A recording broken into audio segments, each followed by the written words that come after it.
Back to my channel. कैसे हैं आप सब? आइए आज जानते हैं आनुवंशिक पदार्थ की खोज किसने की थी। ये टॉपिक के बारे में जानना पड़ता है थोड़ा सा, क्योंकि इसमें जो आनुवंशिक पदार्थ होता है जो डीएनए, उसमें बच्चे बहुत ज़्यादा कंफ्यूज होते हैं आखिर डीएनए की खोज किसने की थी। देखिए आइए जानते हैं। देखो एक वैज्ञानिक है, देखो वाल्टर सटन दिख रहा है ना, ये वाल्टर सटन जो है एक दो वैज्ञानिक हैं, ये दो वैज्ञानिक, और इसके साथ देखो थियोडोर बोवेरी, ठीक है ना, थियोडोर बोवेरी और एक वाल्टर सटन नामक वैज्ञानिकों ने जीन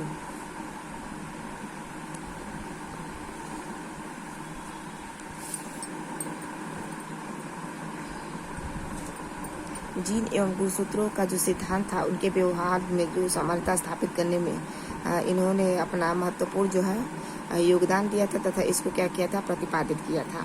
और उन्होंने बोला था, ये जो वैज्ञानिक है वाल्टर सटन और थियोडोर बोवेरी, इन्होंने कहा था कि क्या होता है, कहा था कि गुणसूत्र ही आनुवंशिक लक्षणों के क्या होते हैं, वाहक होते हैं। यानी कि गुणसूत्र क्या होते हैं, गुणसूत्र के ऊपर जीन्स होते हैं और ये जीन्स क्या होते हैं, पीढ़ी दर पीढ़ी क्या करते हैं, लक्षणों को लेकर जाता है। इसीलिए इसे कह रहा है कि लक्षणों के वाहक होते हैं।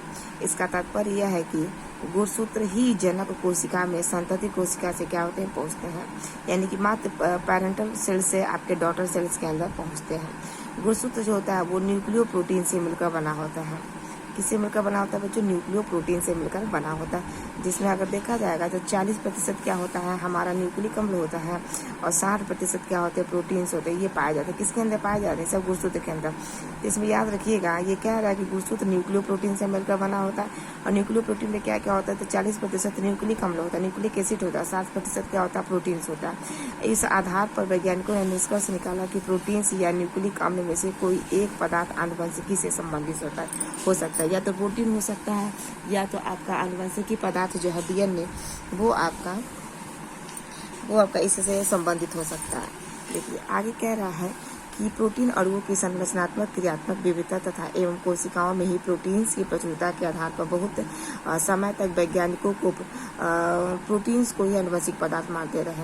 क्योंकि देखा जाएगा लंबे समय तक अगर देखा जाएगा लोग जो डीएनए को मान ही नहीं रहे थे कि डीएनए आनुवंशिक पदार्थ है, आपका लोग मान रहे थे कि या तो आरएनए आनुवंशिक पदार्थ है और या तो आपका प्रोटीन आनुवंशिक पदार्थ है। जिसके लिए अगर देखा जाएगा बहुत सारे वैज्ञानिकों ने अपना अपना एक्सपेरिमेंट भी दिया था, जिसमें देखा जाएगा इसी चीज को सिद्ध करने के लिए ग्रिफिथ आया था, उसके बाद से आपका देखा जाएगा हर्शे और चेज था, फिर आपका देखा जाएगा मार्थन था। इस सारे वैज्ञानिकों ने मिल के क्या किया, इस चीज को सिद्ध किया कि डीएनए आनुवंशिक पदार्थ है, प्रोटीन आपका आनुवंशिक पदार्थ नहीं है, जो आगे अभी हम देखेंगे।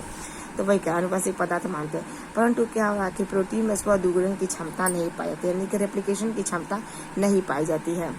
देखिए रेप्लिकेशन की क्षमता नहीं पाई जाती, अतः प्रोटीन्स जो होते हैं आनुवंशिक पदार्थ का कार्य नहीं कर सकता है। क्योंकि अगर मान लो अगर इसके अंदर स्वद्विगुणन की क्षमता होती तो ये आनुवंशिक पदार्थ का क्या कर सकता है, ये आनुवंशिक पदार्थ का कार्य करता, लेकिन इसके अंदर द्विगुणन रेप्लिकेशन की क्षमता ही है ही नहीं, तो ये कैसे रेप्लिकेट होगा और कैसे एक पीढ़ी से दूसरी पीढ़ी में जाएगा, नहीं जा पाएगा।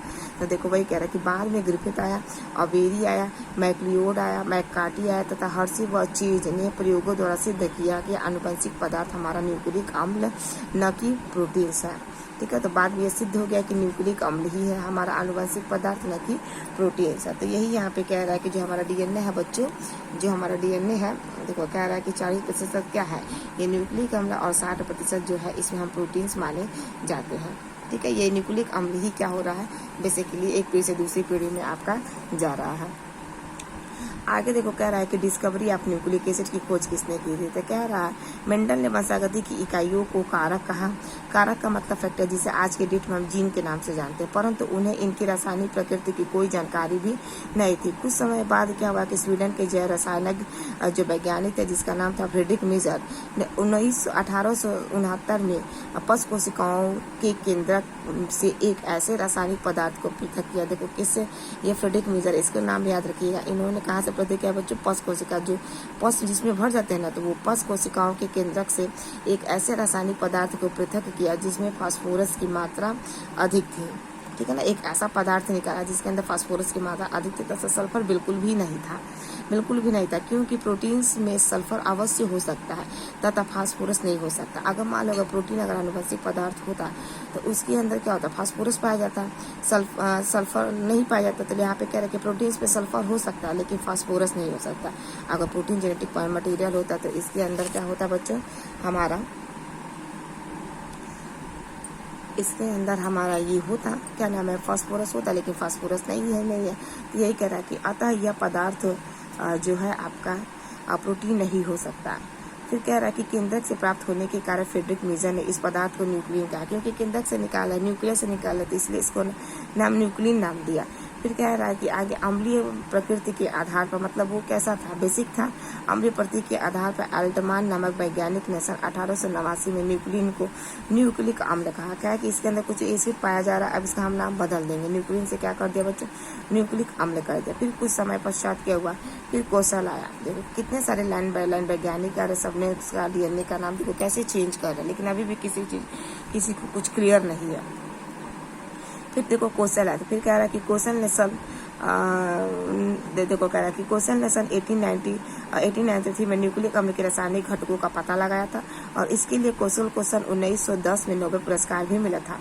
शीघ्र ही यह भी पता चल गया कि कोशिकाओं में दो प्रकार के न्यूक्लिक अम्ल होते हैं, यानी कि जो सेल होता है उसमें दो प्रकार के न्यूक्लिक अम्ल होता है, एक आपका डीऑक्सीराइबोन्यूक्लिक होता है और दूसरा जो होता है राइबोन्यूक्लिक अम्ल पाया जाता है। डीएनए अगर देखा जाए बच्चों तो मुख्यतः डीऑक्सीराइबोज का मतलब होता है बच्चों डीएनए, और राइबोज न्यूक्लिक अम्ल का मतलब होता है आरएनए।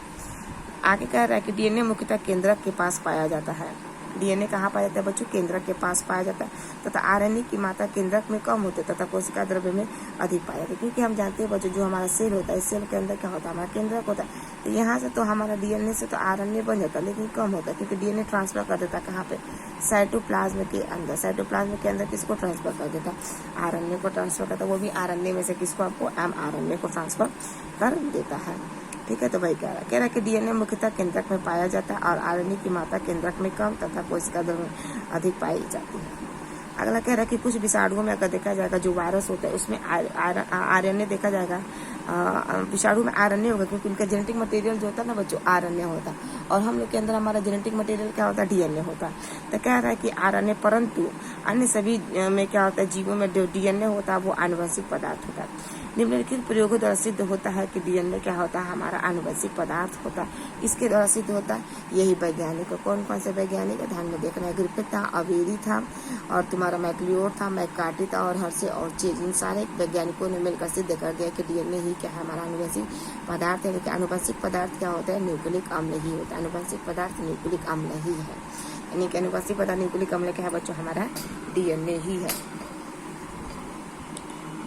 डीएनए ही है। आगे देखो देखो इसको सिद्ध करने के लिए हर्षे व चीज जो ग्रिफिथ नाम का वैज्ञानिक है, देखो इसमें क्या करा, देखो डीएनए के आनुवंशिक पदार्थ जेनेटिक पदार्थ के पश्चिम में परमाणु को क्या किया, तो क्या किया था, जो ग्रिफिथ नाम का वैज्ञानिक था उन्होंने देखो पहला कह रहा है कि ग्रिफिथ का बैक्टीरिया का रूपांतरण। देखो क्या कर रहा है ग्रिफिथ, कह रहा है कि एक ब्रिटिश डॉक्टर था एस.एफ. ग्रिफिथ नामक वैज्ञानिक ने सन 1928 में प्रमाणित किया कि डीएनए ही क्या है बच्चों, हमारा डीएनए ही आनुवंशिक पदार्थ है। उन्होंने निमोनिया रोग के जीवाणु जिसका नाम होता है डिप्लोकोकस निमोनी, बैक्टीरिया का नाम है डिप्लोकोकस निमोनी, जो अमोनिया पैदा करती है, और देखो इसके दो विभेदों का स्ट्रेनो या पता लगा, क्योंकि हम देखते हैं ना बच्चों हर एक चीज की वैरायटी होती है, तो यहाँ भी बैक्टीरिया की वैरायटी है। एक डिप्लोकोकस न्यूमोनी के दो विभेद स्ट्रेनों का पता लगा अलग अलग तरीके से, एक बीमारी पैदा कर रहे थे, एक बीमारी पैदा नहीं कर रहे थे। इन जीवाणु को स्ट्रेप्टोकोकस न्यूमोनी भी कहते हैं, क्योंकि बैक्टीरिया में देखा जाए बच्चों कोई बैक्टीरिया गोल होती है, कोई बैक्टीरिया आपकी रॉड शेप होती है, कोई बैक्टीरिया आपकी सांप के जैसी होती है, कोई बैक्टीरिया आपकी कामा जैसी होती है, अलग अलग बैक्टीरिया होते हैं। तो यहाँ पे क्या है, कोकस है ना, कोकस का मतलब होता है गोल गोल बैक्टीरिया यहाँ पे है, और किसकी गोल गोल बैक्टीरिया, डिप्लोकोकस निमोनी, जो निमोनिया पैदा करने वाली बैक्टीरिया है। फिर कह रहा है कि ग्रिफिथ ने सन 1928 में रूपांतरण की क्या की थी, खोज कर दी थी, आखिर पता था कि क्या वो मटेरियल है जो एक से दूसरे में ट्रांसफर हो रहा है। देखो इन्होंने अगर देखा जाएगा जो ग्रिफिथ वैज्ञानिक था, इन्होंने दो को लिया बैक्टीरिया, एक उग्र विभेद लिया था, वायलेंट स्ट्रेन लिया था, एक आपका अन्य को विभेद लिया था जो बीमारी पैदा नहीं कर रही थी, और उग्र विभेद जो था बीमारी पैदा कर रहे थे।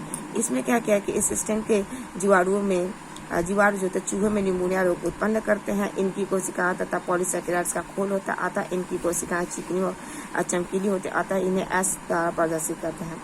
यानी कि अगर देखा जाएगा ये वायलेंट स्ट्रेन है, यानी कि अगर देखा जाएगा ये उग्र स्वभाव का होता है, ठीक है ना, उग्र स्वभाव का होता है।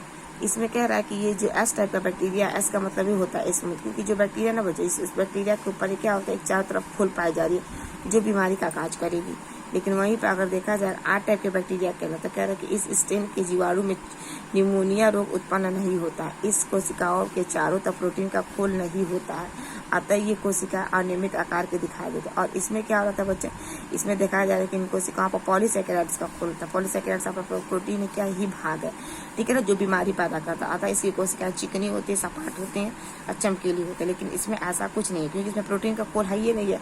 जब प्रोटीन का खोल नहीं होता, ये कोशिका क्या होगी, अनियमित आकार के दिखाई देंगे। अतः इन्हें अगर देखा जाएगा आर द्वारा प्रदर्शित हम करेंगे, ठीक है। तो ये चीज अगला कह रहा है कि इन जीवाणुओं को चूहे में प्रवेश कराने पर ग्रिफिथ ने ये निम्न प्रयोग दिया था। देखो बच्चों क्या दिया है, कह रहा है कि प्रोटीन अणुओं की संरचनात्मक क्रियात्मक विविधता तथा कोशिकाओं में प्रोटीन की प्रचुरता के आधार पर, ओहो सॉरी देखो यहाँ पे क्या कर रहा था ग्रिफिथ ने, देखो यहाँ पे क्या किया, आर टाइप को लिया है, ठीक है। आर टाइप ने अणु के विभेद में क्या किया कि जीवाणुओं, देखो बच्चों एक आर टाइप था, एक आपका एस टाइप था। एक आर टाइप आपका हीट किल्ड था और एक आपका क्या था बच्चों, एस टाइप जो बैक्टीरिया थी जो आपकी बीमारी, देखो आर टाइप का जो था ना ये बीमारी पैदा नहीं कर रहा था, एस टाइप का जो है वो बीमारी पैदा कर रहा था, आर टाइप का कोई बीमारी पैदा नहीं कर रहा था। और चौथे वेल में क्या किया था, बैक्टीरिया को हीट किल्ड करके बैक्टीरिया को चूहे के अंदर प्रविष्ट कराया गया था। तो देखो आर टाइप का अणु के बैक्टीरिया में क्या हो रहा है कि जीवाणुओं के चूहे में पहुंचने पर निमोनिया रोग नहीं होता, क्योंकि आर का मतलब होता है रफ, क्योंकि जैसे ही रफ जो होता है जीवाणु के अंदर, जीवाणुओं को चूहे के अंदर प्रविष्ट कराएंगे तो निमोनिया रोग नहीं होगा।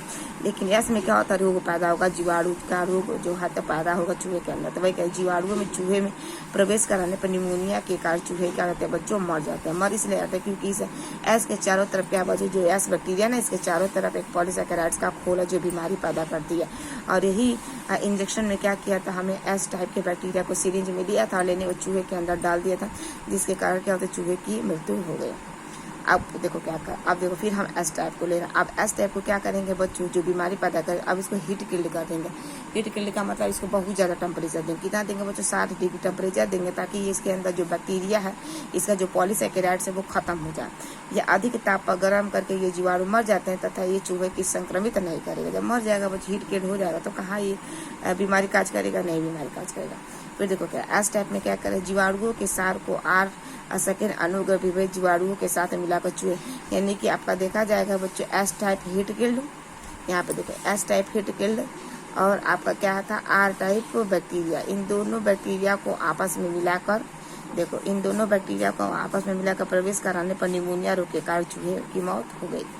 इसका मतलब क्या होता है कि मृत चूहे के रुधिर में एस थर्ड व आर थर्ड के दोनों विभेदी के जीवाणु का मिक्सचर था। इसका कहने का मतलब ये था, यहाँ पे देखो ध्यान से, यहाँ पे देखो ये एस टाइप है ना, देखो एस टाइप को जब हम लगाएंगे तो चूहा देखो माउस यहाँ पे डाइड हो गया।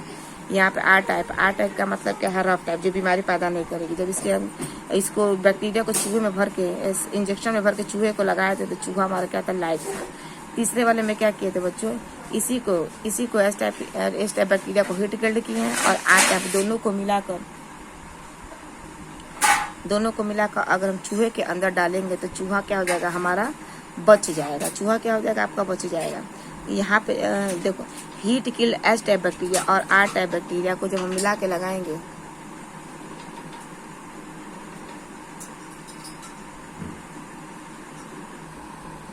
देखो क्या हो रहा है, इसमें कह रहा है कि जब एस टाइप हम बैक्टीरिया को लिए थे तब इसको चूहे के अंदर लगाए थे तो चूहा मर गया, लेकिन जब आर टाइप बैक्टीरिया को लगाते तो चूहा बच गया। क्योंकि एस टाइप के बाहर ये क्या है, ये जो दीवार है ना ये पॉलीसैकेराइड्स की बने, जो बीमारी पैदा करती, निमोनिया पैदा करती। और जब चूहे को इंजेक्शन में भर के बैक्टीरिया को लगा देंगे तो चूहा मर जाएगा। आर टाइप बैक्टीरिया का मतलब है इसकी जो बाहरी दीवार, इसके बाहर कोई भी आपके पॉलीसैकेराइड्स का दीवार नहीं है जो बीमारी पैदा नहीं करेगी। लेकिन जैसे इस बैक्टीरिया को, आर टाइप बैक्टीरिया को इंजेक्शन में भर कर इस चूहा को लगाएंगे तो चूहा हमारा क्या हो जाएगा, बच जाएगा, क्योंकि इसके बाहर कोई दीवार है ही नहीं है। फिर तीसरे में देखो क्या करेंगे, अब ये जो एस टाइप बैक्टीरिया था ना, ये जो एस टाइप बैक्टीरिया था, अब इसको हीट किल्ड कर देंगे। हीट किल्ड का मतलब देखा जाएगा 60 डिग्री टेम्परेचर पर इसको हीट कर देंगे बैक्टीरिया को। जब हीट हो जाएगा तो ये क्या हो जाएगा, मर जाएगा। हीट किल्ड बैक्टीरिया को, मान लो जो बैक्टीरिया बच्चों उसके बाहर जो दीवार है, खोल है, उसको हीट करके हटा दे तो हट जाएगा, तो क्या बीमारी पैदा करेगा, नहीं पैदा करेगा। तो जब हम लगाए तो क्या हुआ, तो चूहा हमारा बच गया। फिर लेकिन क्या रहा कि heat killed S type bacteria है, heat killed S type bacteria को लिए और प्लस किसको लिए हैं, आर टाइप बैक्टीरिया को लिए हैं। तो आर टाइप बैक्टीरिया को लिए हैं तो क्या हो गया बच्चों, चूहा हमारा मर गया है। चूहा क्या हो गया बच्चों, मर गया है, जिसे वो सिद्ध कर रहा है कि इसके अंदर लाइव एस स्ट्रेन जो है आपका आइसोलेट किया गया था। आइसोलेट का मतलब इसके अंदर कुछ न कुछ ऐसा चीज था जो आपका क्या हो रहा था बच्चों, आर से आपके एस के अंदर ट्रांसफर हो रहा था, क्योंकि आर क्या था आपका, आर जो है आपका रफ प्रकार का स्ट्रेन था, रफ प्रकार का स्ट्रेन था। आर टाइप आपका क्या कहता है बच्चों, रफ प्रकार का स्ट्रेन था। रफ प्रकार स्ट्रेन का मतलब क्या था, ये बीमारी पैदा नहीं कर रहा था। और किसको हम लिए थे बच्चों, एस टाइप बैक्टीरिया को लिए थे। एस टाइप इसका मतलब कहीं ना कहीं कुछ ऐसी बैक्टीरिया छूट गई होगी जिसकी वजह से क्या हो गया होगा, उसका जो पॉलीसेकेराइड्स का दीवार सही तरीके से नहीं टूटा होगा, नहीं हटा होगा, जिसकी वजह से क्या होता है, ये इंसान क्या अगर देखा जाएगा जब बच्चा आएगा आने वाले समय में तो क्या हो सकता है, उसके लिए खतरा हो सकता है। क्योंकि यहाँ पे देखो ये कह रहा है यहाँ पे एस टाइप और आर टाइप को लिया गया, क्योंकि आर का ही कुछ न कुछ ऐसा डीएनए पदार्थ है जो किसमें ट्रांसफर हुआ है, वो जो एस के अंदर ट्रांसफर हुआ है। इसीलिए तो यहाँ पे क्या मिला, यहाँ पे आपको लाइव एस स्ट्रेन जो है आइसोलेट किया गया, यानी कि जब ट्रांसफर हुआ होगा आर से एस के अंदर, तभी ना यहाँ पे चूहे के अंदर हमारा वो चूहे के अंदर हमें क्या मिला है, एस स्ट्रेन मिला। और एस स्ट्रेन की वजह से क्या हो रहा है, चूहा आपका मर जा रहा है। यहाँ भी तो वही था आपका, ये आपका एस टाइप था और एस टाइप की वजह से क्या हो रहा था, क्योंकि इसके बाहर चारों तरफ दीवार थी और इसी दीवार की वजह से चूहा आपका मर रहा था। तो यहाँ भी तो ऐसे टाइप है ना, तो जाहिर सी बात ये चूहे की क्या हो जाएगी, मौत हो जाएगी। तो ये रहा इसमें आपका एक्सपेरिमेंट है, आपका देखा जाएगा ग्रिफिथ और आपका देखा जाएगा अवेरी था, हर्षे वचेज था, मैकार्टी लियोर था, ये सारे वैज्ञानिक आपके आए थे। ठीक है बच्चों, तो लाइन बाय लाइन इसी तरह वीडियो को तुम सब देखते रहो, लाइक करो, शेयर करो, सब्सक्राइब करो और ज़्यादा से ज़्यादा बच्चों आप चैनल को आगे बढ़ाइए, सपोर्ट करिए, ताकि मैम भी कुछ अच्छा खासा नाम रोशन अपना करें। ठीक है, तो आज के लिए बस इसमें इतना ही।